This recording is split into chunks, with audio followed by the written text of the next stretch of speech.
Okay जी, hello everyone and welcome to Elog academy. तो हम अपने रूट फाइंडिंग टेक्निक्स पर थे, ठीक है। Solution of algebraic and transcendental equations भी बोल सकते हैं चैप्टर को। तो इसमें हम रूट फाइंडिंग मेथड्स पढ़ रहे थे। उनमें से एक मेथड अब हमारा थर्ड बोल लो, फोर्थ बोल लो, जो बोलना बोल लो, बाइसेक्शन मेथड है। काफ़ी इंपॉर्टेंट है, जितना इंपॉर्टेंट है उतना ही ज़्यादा फेमस भी है बाइसेक्शन मेथड, ठीक है। तो बाइसेक्शन मेथड की अगर हम बात करें तो बाइसेक्शन का जो मेन मीनिंग है ना, बाइसेक्शन वही काम ये कर रहा है, ठीक है। बाइसेक्ट का मीनिंग अलग कर देते हैं और बाइसेक्टर का मतलब अलग, ठीक है। बाइसेक्शन बेसिकली एक प्रोसेस के लिए यूज हो रहा है। बाइसेक्टर मतलब जो बाइसेक्ट कर रहा हो। बाइसेक्ट मतलब एक किसी टुकड़े को, किसी हिस्से को दो इक्वल पार्ट्स में डिवाइड कर देना, ये इसका बेसिक मीनिंग है, ठीक है। लेकिन मैथमेटिकली अगर हम थोड़ी सी बात करें इसकी, तो हमें किस चीज की जरूरत है? हमारे पास एक रूट की बात होने वाली थी। उप्स, एक हमारे पास मान लो कि ये है, ठीक है। इसे मत मानो, इसे मान लो ऐसा है समथिंग, ठीक है। इसे भी मत मानो। अब ठीक है, हमें क्या करना है? हमें बेसिकली इस रूट को निकालना था। मतलब ये जो है, ये मेरे पास जो रूट है, मेरे को ये निकालना था। मतलब बेसिकली मेरा काम तो यही है ना कि भाई मेरी फंक्शन की जो भी वैल्यू है, जो भी मेरा फंक्शन है, जहां भी एक्स एक्सिस को कट कर रहा है, वो रूट मेरे को ढूंढना है। ढूंढने के कई सारे तरीके मैंने देख लिए हैं पहले ही। न्यूमेरिकल एनालिसिस में पढ़ ही इसलिए रहा हूं क्योंकि कुछ इक्वेशंस, कुछ अलजेब्राइक या ट्रांसेंडेंटल इक्वेशंस ऐसी हैं मेरे पास मार्केट से जो उठ कर आई हैं, जिनका रूट मेरे को उन बेसिक मेथड से मैं नहीं निकाल पा रहा हूं, ठीक है। तो मेरे लिए अब ये बहुत ज्यादा जरूरी हो जाता है कि उन इक्वेशंस का रूट तो निकले ही निकले, लेकिन कुछ ऐसे तरीकों से निकले जो मेरे लिए इजी हो जाए। मतलब दो चीजें होती हैं, इजी हो जाए तो और भी बहुत सारे मेथड्स हैं। न्यूटन मेथड बहुत फेमस है, हाईली मतलब क्वाड्रेटिक कन्वर्जेंट है। ये तो लीनियर कन्वर्जेंट है, अभी बताऊंगा क्या सब ये मैं बोल रहा हूं।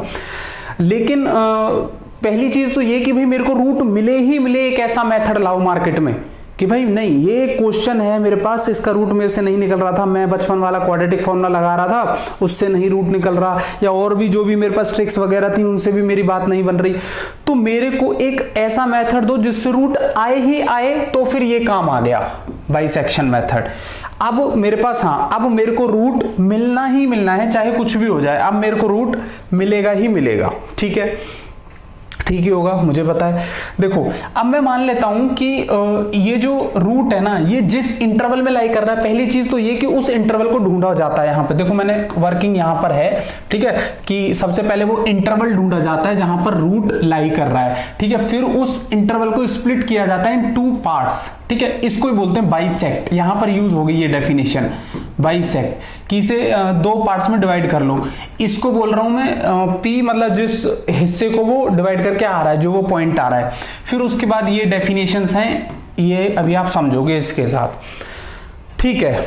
अब देखो, पहली चीज, सर मैं यहां से स्टार्ट कर देता, अगर मैं ए से ले लेता या मैं बी से ले लेता, तो ऑब्वियस सी बात है, इसमें तो रूट है ही नहीं ना, रूट तो यहां है, ठीक है। तो इसे तो नहीं लेने वाले, लेकिन हमें तो नहीं पता ना कि रूट है कहां, हमें क्या पता। मतलब मेरे पास क्वेश्चन तो ऐसा आएगा ना, चलो ये तो आसान है, क्वेश्चन तो ये आएगा ना, x³ - 9x + 1, इसका रूट कहां होगा ये तो मेरे को नहीं पता। हाँ, इसने बोल दिया कि रूट 2 और 3 के बीच में है इस क्वेश्चन में, आसान हो गया, ये तो अब कोई भी कर ही देगा। मान लो जैसे ये compute 1 root of ex - 3x = 0, ये क्वेश्चन है मान लो मेरे पास, ठीक है। Correct up to decimal places, ये कैसी बात हो गई? Correct up to 2 decimal places, ऐसे होगा, ठीक है। अब इसने उस इंटरवल की बात नहीं की जो मुझे ढूंढना है, ठीक है, उस इंटरवल की बात इस क्वेश्चन ने नहीं की। अब ऐसे फंक्शंस में, ऐसे क्वेश्चंस में रूट कहां लाई कर रहा है ये मुझे नहीं पता। मैंने अभी क्वेश्चन देख लिया, मुझे रूट निकालना है। मैं हिट एंड ट्रायल से अगर देखूं तो मैं तो यहां भी उलझ सकता था ना इस मेथड में। समझ रहे हो? तो पहली चीज तो यही है, हमारा पहला टास्क, पहला काम तो इस धरती पर अगर हम पैदा हुए तो यही है कि वो इंटरवल ढूंढा जाए जिसमें रूट लाई कर रहा है। इसके तरीके क्या होते हैं, जब भी ऐसा इंटरवल ढूंढना मैंने बता दिया है, ठीक है। पहली जो इससे पहली जो प्रीवियस वीडियो वो आपने देखी हो, तो मेथड ऑफ इंक्रीमेंटल सर्च, मैं उसमें कोई भी फिक्स वैल्यू रखता हूं और मैं इंक्रीज कर करके डेल्टा एक्स ऐड कर करके मैं देखता हूं कि भाई मेरा रूट के पास में जा रहा हूं या नहीं जा रहा हूं। पहला तरीका। सर वो जो पहली वैल्यू है जिसमें आपने बोला कि आप डेल्टा एक्स ऐड कर रहे हो, वो पहली वैल्यू कैसे आएगी? Obviously hit and trial method से आएगी, लेकिन हमारे जितने भी एग्जाम्स हैं उनके लिए हम एक्स नॉट इक्वल टू 0 लेंगे ऐसे केसेस में, ठीक है। तो मैंने मान लो कि इसे तो हटा ही देते हैं, फिर अरे इसको हटा देते हैं, मतलब इसको कैसे हटाएं, हाँ ऐसे, याद आ गया, ठीक है। अब देखो, अब बेसिकली मैं बात करूंगा पहले उस इंटरवल की जिसमें मेरा ये रूट लाई कर रहा है। मुझे ए और बी निकालना है, ठीक है। मुझे ए और बी निकालना है, तो मैं अभी फिलहाल मान के चलता हूं उसी से, मेथड ऑफ इंक्रीमेंटल सर्च से आप सब कुछ कर लोगे, ठीक है। इनिशियल गैस वगैरह, गैस वैल्यू या इनिशियल वैल्यू कुछ लोग इसे बोल देते हैं। तो मैंने कहा ये ए है, ये यहां पर है, मैं इसके आसपास गया यहां पर, तो मेरे को फंक्शन की वैल्यू जो एफ ऑफ ए आई, ये आई मेरी f of a equal to positive, मतलब अर्थात ग्रेटर देन 0। अगर ये यहां है तो मैं मान लेता हूं बी, ठीक है, यहां मैंने बी को कह दिया, तो ये कुछ यहां पर आ गई एफ ऑफ बी, ठीक है। एफ ऑफ बी मेरी क्या है, देखो यहां पर फंक्शन की वैल्यू क्या है, नेगेटिव, नीचे है, इधर क्या थी, पॉजिटिव, ठीक है। तो ये आ गई मेरी नेगेटिव, विच इज या फिर अर्थात लेस देन 0, ठीक है।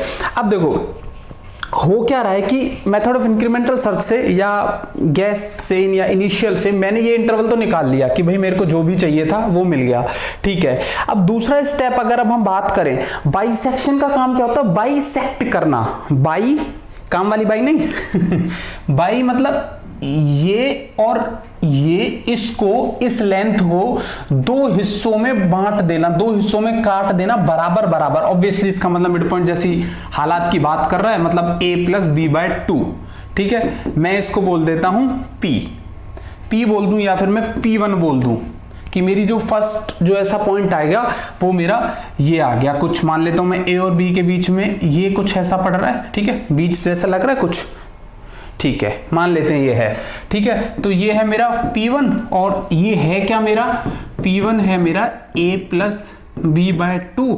और अगर अब मैं f ऑफ P1 की वैल्यू देखूं, क्यों देख रहा हूं, क्योंकि यही जो अब साइन है ना, जैसे मैंने वैल्यू देखी, ये साइन मेरे लिए इतना ज्यादा इंपॉर्टेंट है क्योंकि यही बताएगा कि रूट कहां रहने वाला है।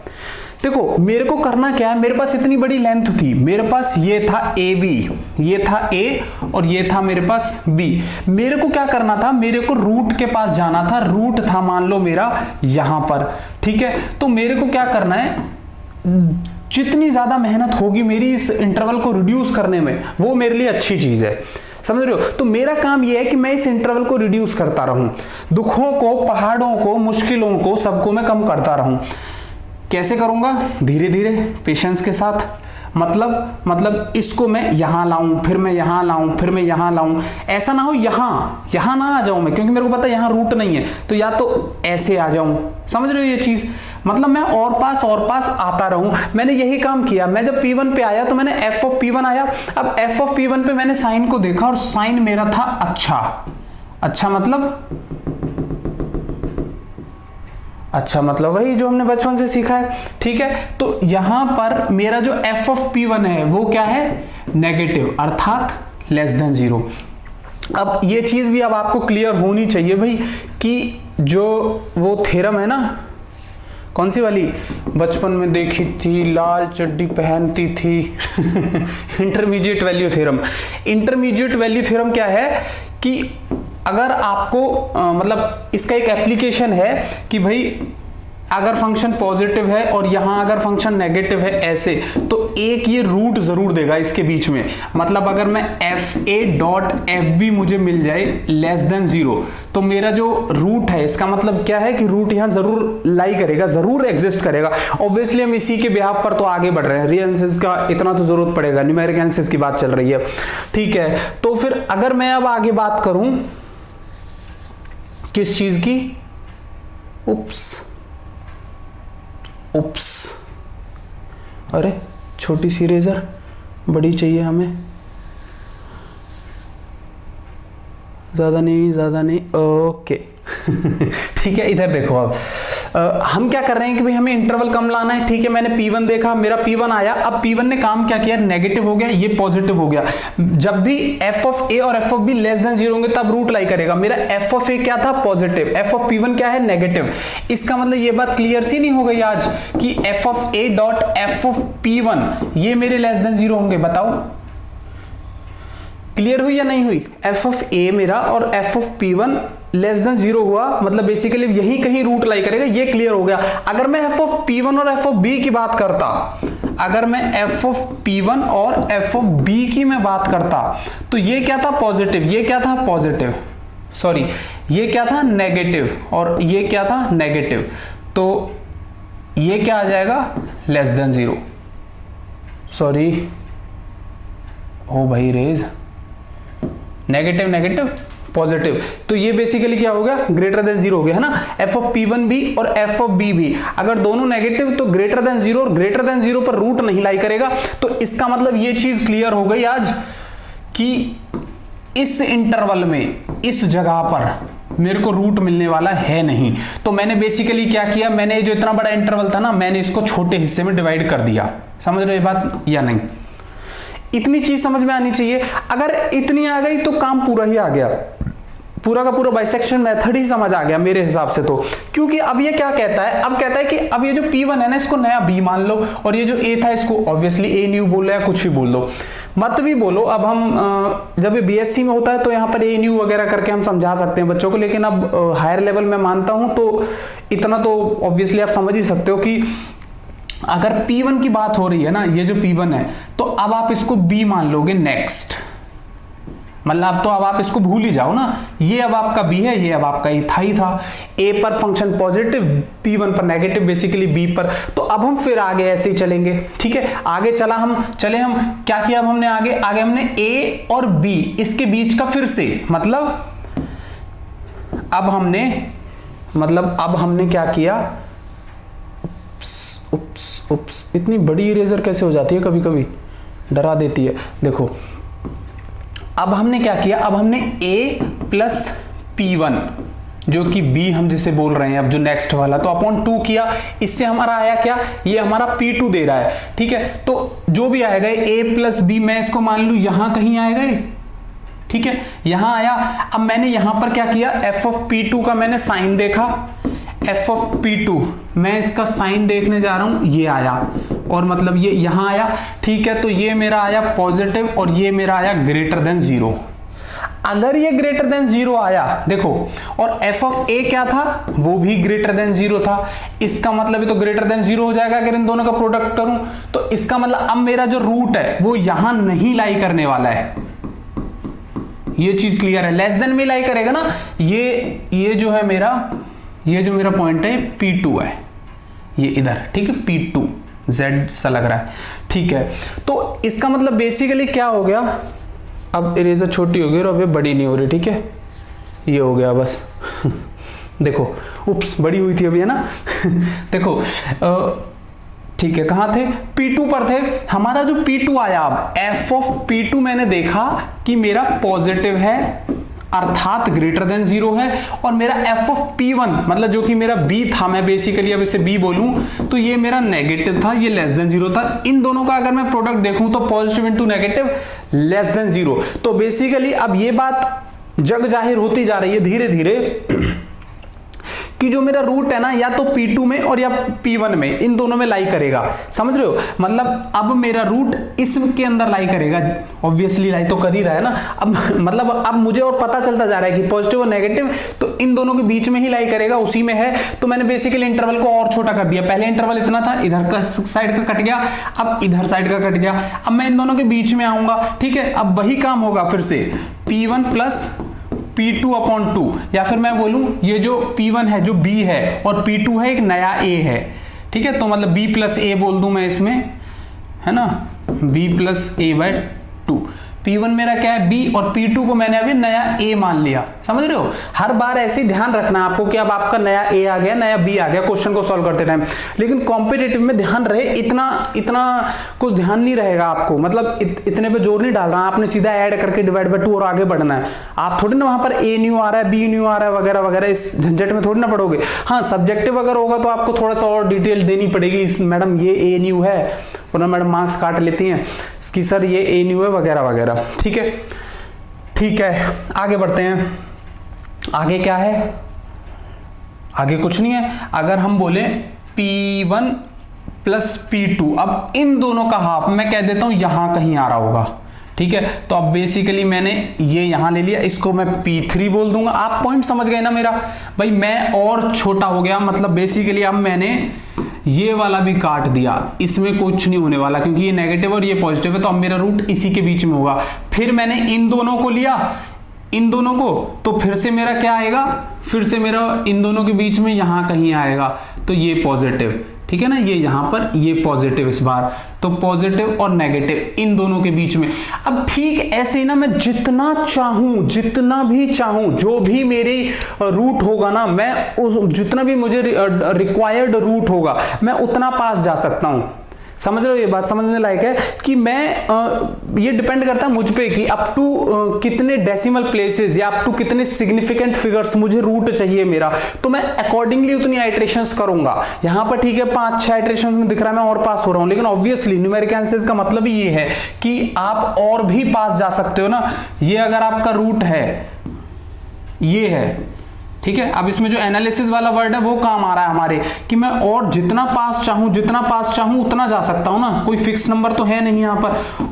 समझ रहे हो, डिपेंडिंग अपॉन एरर, ऑब्वियसली भाई हमारी एरर भी, हमें उससे भी और कम जाना हो तो मैं और पास जाऊं। समझ रहे हो, ये बेसिकली ये ज्योमेट्रिकल मीनिंग है, ये कॉन्सेप्ट है बिहाइंड बाइसेक्शन मेथड जो चल रहा है मार्केट में। अब देखो काम की बात पर अगर हम आए, ये बिल्कुल वही चीजें लिख दी इसने कि FA और FP have different signs, positive और नेगेटिव, तभी रूट लाई करेगा। Then A equal to P आगे, otherwise B equal to B, मतलब दूसरी की साइड चला जाएगा वो। रिपीट फॉर न्यू AB, इसका मतलब समझ गए अब आप, नए A और B आ गए आपके पास, जैसे P1 था और A था, तो A और B, ये अब नए AB आ गए, और फिर आप आगे ऐसे ही करते रहो, कंटिन्यू करते रहो, जिससे आपको रूट मिलेगा। ये एरर के लिए है कि अगर एरर से कम, मतलब बेसिकली आपको जितना भी डिजायर्ड रूट है, जितनी भी इटरेशंस हैं, जितनी भी आपकी सिग्निफिकेंट फिगर्स हैं, डेसिमल्स हैं, अगर जितना आपको चाहिए आप उतना जा सकते हो उसमें, ठीक है। इस मेथड की सबसे अच्छी बात ही ये है, मतलब बाइसेक्शन मेथड की सबसे अच्छी बात ये है कि ये आपको रूट जरूर देगा। सबसे बेकार बात ये है कि ये स्लो है। जिन क्वेश्चंस को, अच्छे क्वेश्चंस को, एग्जाम वाले नहीं, कॉम्पिटिटिव वाले नहीं, वैसे अच्छे, कहीं मॉडलिंग वगैरह में आप कहीं कोई क्वेश्चन से उलझ गए या टकरा गए, उन क्वेश्चंस को अगर आप करने बैठो तो बाइसेक्शन मेथड जहां आपको 50, फॉर एग्जांपल मान लो 50 आइट्रेशंस में आपको रूट निकाल कर दे रहा है, वही रूट आप न्यूटन मेथड से अगर करेंगे तो शायद 20-25 आइट्रेशंस में दे दे, रेगुलर फाल्सी मेथड से करोगे तो 30 में शायद दे दे। समझ रहे हो, मतलब इतना फास्ट का डिफरेंस आ जाता है। अगर एक 50 आइट्रेशंस में दे रहा है तो एक 30 में, एक 20 में, एक 15 में, मतलब इतना फास्ट आता जा रहा है चीजें। लेकिन हाँ, ये रूट जरूर देगा, ये बात इसकी पक्की है कि कहता है मैं रूट दे दूंगा तो मैं बात खत्म, तुम्हें रूट चाहिए तो, ठीक है। अब देखो, एक ये बचपन से ही चलता आ रहा है, ठीक है, रूट 3। अब अगर मैं इसकी बात करूं, रूट 3 की अगर मैं बात करूं तो देखो हमारे पास इसका बेसिकली हमें रूट 3 की वैल्यू निकालनी है डेसिमल में। एक चीज हमें पता है, रूट 3 से पहले एक रूट 1 और रूट 3 के बाद एक रूट 4, रूट 1 होता है 1, रूट 4 होता है 2, तो जो रूट 3 होगा ऑब्वियसली 1 और 2 के बीच में लाई करेगा। ये बात तो क्लियर हो गई? नहीं हुई अभी? हो जानी चाहिए। अगर इसको मैं मान लूं कि ये है तो मैं ऐसे भी तो मान सकता हूं, और ये तो मानना पड़ेगा मुझे क्योंकि मैं एफ एक्स ही तो निकालने का काम है मेरा पहले, ठीक है, ये नहीं है ठीक। अगर एफ एक्स ये आ गया तो अब एफ ऑफ 1 देखना और एफ ऑफ 2 देखना, और अगर सब कुछ देख ही लिया है तो फिर ये भी देख लो। हाँ हाँ ठीक है, मैथमेटिकली तो देयरफॉर भी आना चाहिए ठीक है। अब देखो मेरे को दो ऐसी वैल्यूज मिल गई जिनसे लेस देन 0 है। इसका मतलब ये बात क्लियर हो गई कि यहां अगर 1 है और यहां अगर 2 है, ठीक है, तो f ऑफ 1 पर जो मेरा ग्राफ है वो क्या है, नेगेटिव। इसका मतलब यहां कहीं होगा, ठीक है, और f ऑफ 2 पर क्या है, पॉजिटिव, मतलब यहां कहीं, ठीक है, ऐसे मान लेते हैं। जो भी आएगा इसका अंदाजे से लेके चल रहे हैं। ऑब्वियसली हमें पता है टू डेसिमल प्लेस से 1.73, 3 सिग्निफिकेंट फिगर्स में 1.73 जा रहा है। लेकिन मैं अगर इसको निकालने की मैं बात करूं तो क्या हो रहा है, मैं वो आपको बताने की कोशिश कर रहा हूं। ऑब्वियसली पहला मेरा 1 आया, दूसरा मेरा 2 आया। अब मैं 1 + 2/2 करूंगा, है ना। मेरा P1 के लिए मैं जाऊंगा ना, तो P1 मेरा यही आएगा। P1 क्या आएगा, 3/2 आएगा, मतलब 1.5 आएगा P1, ठीक है। तो जो भी है, मतलब 1 और इसके बीच में मान लो यहां आ गया 1.5। अब आप 1.5 पर चेक करोगे आपका क्या है। अब चेक कैसे करोगे, इसके हिसाब से नहीं कि वही 1.5 पर ये आ गया आपका ये नेगेटिव, नहीं, ऐसे नहीं। आपको देखना है इसके हिसाब से। f ऑफ x अगर ये है तो अब आप देखो f ऑफ 1.5 क्या होगा, ठीक है। फिर आप देखोगे ग्रेटर देन 0 है या ये लेस देन 0 है। मैं तो आपको एक रफली आइडिया दे रहा हूं क्योंकि इजी है ज्यादा, तो अब आप कर ही लोगे कि ग्रेटर देन 0 अगर होगा, भाई मान लो अगर ये ग्रेटर देन 0 होता तो क्योंकि ये लेस देन 0 तो रूट इधर लाई करता, तो इसका मतलब ग्रेटर देन 0 नहीं आने वाला। लेस देन 0 है ऑब्वियसली, तो फिर लेस देन 0 और ग्रेटर देन 0 वाला फंक्शन ये था, तो इन दोनों के बीच में लाई करेगा। तो बेसिकली मेरा जो इंटरवल है वो क्या हुआ, ये वाला कट गया हिस्सा। तो मैंने इंटरवल को क्या कर दिया, छोटा कर दिया मैंने, है ना भाई, मैंने छोटा कर दिया बेसिकली। फिर इन दोनों के बीच की वैल्यू लोगे, फिर यहां, फिर यहां, फिर यहां, फिर यहां, फिर यहां, ऑब्वियसली 1.73 तो आना ही है। ऐसे ही काम वही करना है बेसिकली, सिंपल सा, ठीक है। मैं इसको मान के चलता हूं, हो जाएगा इजी, आपको पता भी है, इसका आंसर भी पता है। हम इसकी बात करते हैं। एफ एक्स हमें दे रखा है, एफ एक्स हमें दे रखा है, ठीक है। अब तो ग्राफ वगैरह की भी जरूरत नहीं पड़ने वाली, क्योंकि हम सीधा ज्योमेट्री हम समझ गए, हमारे दिमाग में समझ में आ गया कि हमारे दिमाग में इमेज बन गई कि हो क्या रहा है बेसिकली बाइसेक्शन मेथड में, ठीक है। फिर उसके बाद अब ये चल रहा है, चल रहा है तो चल रहा है, ठीक है। जैसे एफ एक्स दे रखा है अब आपको x³ - 9x + 1 = 0, ठीक है। रूट लाइंग बिटवीन 2 और 3, चलो फिर भी चेक कर लेते हैं। हालांकि वो खुद ही बोल रहा है कि भाई इसमें लाइक कर रहा है ये, तो f2 और f3 obviously greater than 0 less than आ रहे होंगे। 2 4 8 -18 -10 + 1 -9 less than 0। 3 9 27 -27 0 + 1 greater than 0। Therefore, ये वाली लाइन तो लिखनी पड़ेगी ना, Therefore f2.f3 is less than 0। ये बात हुई क्लियर। इसका मतलब रूट लाइज, मतलब जो भी मैं c मान लू उस रूट को, c बिलोंग्स टू 2 से 3, ठीक है, ठीक है, ये चीज क्लियर है।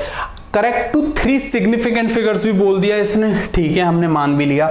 अब देखो मैं आपको क्या करता हूं, मैंने एक, अब इरेजर बड़ी क्यों नहीं हो रही, प्लीज बड़ी हो जा, बहुत सारा इरेज करना हमें, हो जाना बड़ी। Yes, finally I did it.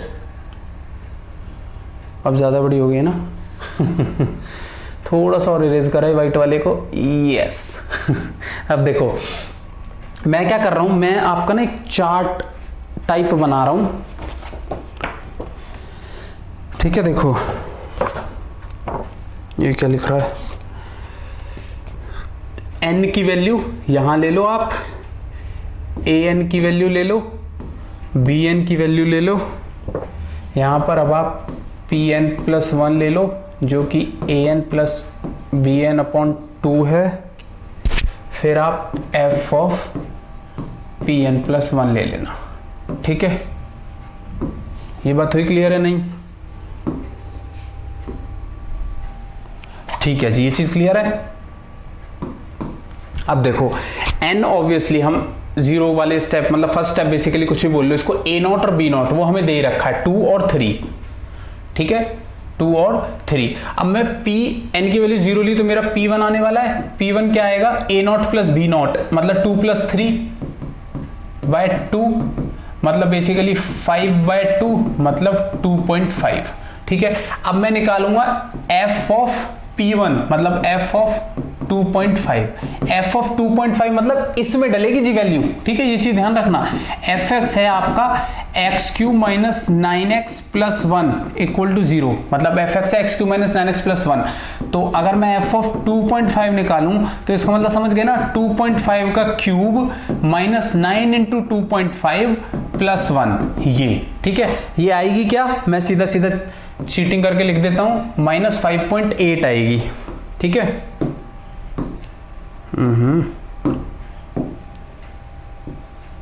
ठीक है ना।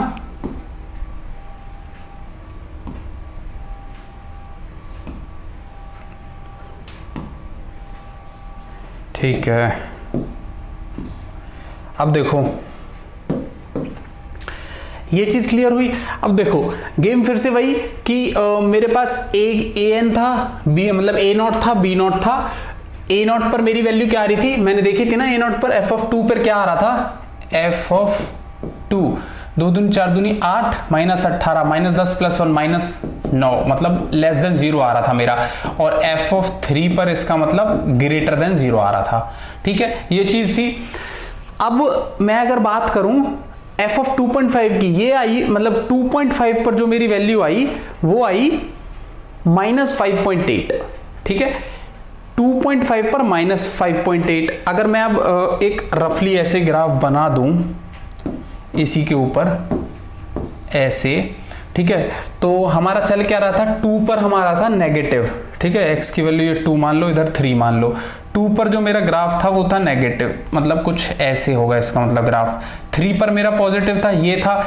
अब मैंने 2 और 3 के बीच में अगर 2.5 लिया तो 2.5 पर नेगेटिव आया मेरा ग्राफ, मतलब यहां कहीं मान लेता हूं मैं फिर 2.5 को, क्योंकि नेगेटिव है तो ये यहां होगा। ठीक है, ये यहां और ये यहां। तो अब बेसिकली इसमें और इसमें लाई करेगा, क्यों, क्योंकि ये नेगेटिव है और ये पॉजिटिव है। ठीक है, ये बेसिकली यहां पर पॉजिटिव है, तो बेसिकली 3 पर, क्योंकि मेरा यहां पर पहले फंक्शन क्या था, पॉजिटिव था, और यहां पर क्या था, नेगेटिव था। तो मेरे को क्या करना होगा, मेरे को पहले तो ये एडिट करना होगा, फिर वापस जाना होगा, मतलब यहाँ पर पॉजिटिव और यहाँ पर नेगेटिव। ये चीज़ क्लियर है भाई, यहाँ पर मेरा पॉजिटिव था, ये चीज़ नेगेटिव थी, और f ऑफ 2.5 पर मेरा नेगेटिव आ रहा है। तो नेगेटिव आ रहा है तो मतलब नेगेटिव और पॉजिटिव इस इंटरवल में गेम बनेगी।